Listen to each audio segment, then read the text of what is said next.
Dans cet exemple, je vais montrer comment, avec Minecraft 2, illustrer la notion de nombre dérivé de tangente à une courbe. Je commence par créer une figure munie d'un nouveau repère orthogonal avec des vecteurs.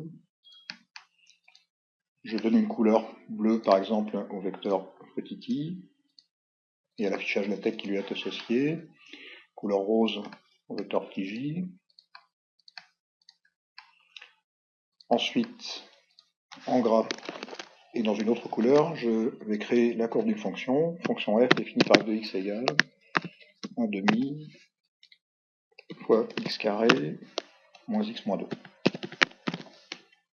Et je laisse la case tracé courbe cochée, donc ma courbe apparaît. Je diminue un petit peu l'unité sur l'axe des ordonnées. À l'aide de cette icône, je crée un point lié à l'axe des abscisses, que je vais nommer petit a, en masquant le nom. Pour que ce soit plus joli, je vais créer un affichage LaTeX lié à ce point, de taille 16, avec effacement du fond. Je demande maintenant au logiciel, à l'aide de cette icône, de mesurer l'abscisse du point. Donc je clique sur le point. Pour plus de commodité, je vais créer un calcul qui s'appellera petit a, qui contient cette abscisse que je viens de mesurer. Maintenant, je vais, à l'aide de cette icône, créer un point de coordonnées A, F de A, que je vais appeler M. En pointillé, je le joins par un segment. Ensuite, je vais créer l'image par une translation de vecteur de coordonnées 1, 0 du point M. Je vais créer maintenant, dans le menu calcul, nouveau calcul dans R, fonction dérivée de petit f, que je vais appeler f'. Il s'agit d'un calcul en fait formel.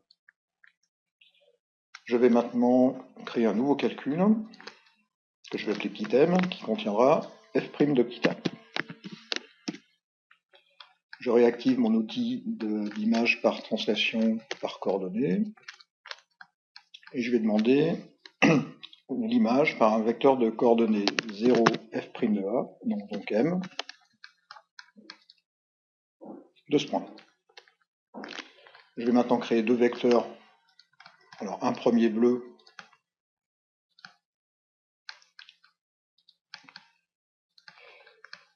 voilà, et un deuxième rose.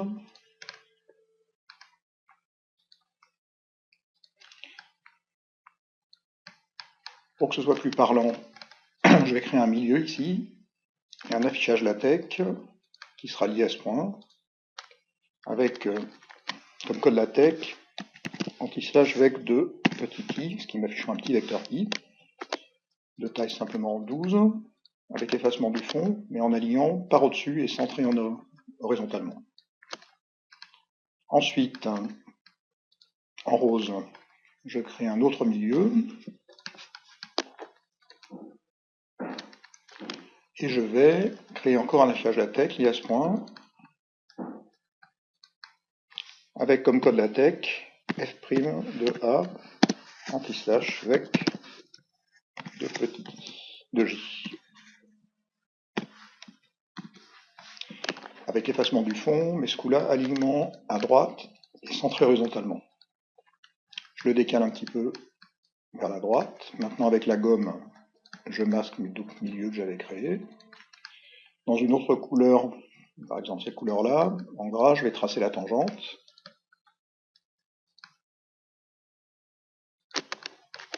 Maintenant, je vais enrichir ma figure en traçant la courbe de la fonction dérivée de petit f. Donc, à l'aide de cette icône, courbe de fonction, je demande la courbe de la fonction f', que voilà. Je vais maintenant insérer un point de coordonnées a f' de a, donc en fait a petit m,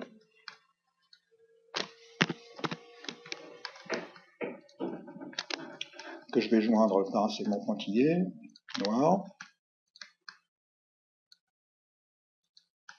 Je vais créer un autre point de coordonnées 0 f' de petit a, donc m, que je vais de nouveau joindre par un segment pointillé. Je vais créer un affichage LaTeX lié à ce point, avec un alignement à gauche centré horizontalement, effacement du fond, et comme texte je mets F' de A.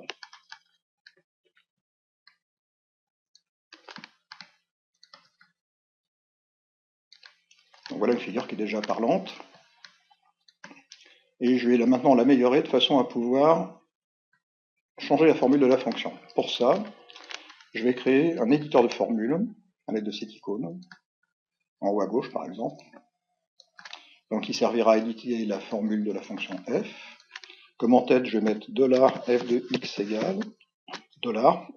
Les deux dollars font que ce sera affiché avec un style LaTeX. Je coche signe de multiplication implicite. Et puis l'affichage sera actualisé en temps réel quand on changera la formule dans le champ. Voilà. Je peux le déplacer. Et maintenant, si je clique à l'intérieur de mon éditeur, je peux changer la formule de la fonction. Par exemple, je vais mettre 1 tiers fois, et pas besoin d'ailleurs de mettre de fois, puisque les signes de multiplication sont implicites, 1 tiers facteur de x moins 1, carré, et facteur de... Donc ne pas oublier que les parenthèses se referment automatiquement. J'appuie sur Entrée, et à ce moment-là, ma formule se réactualise.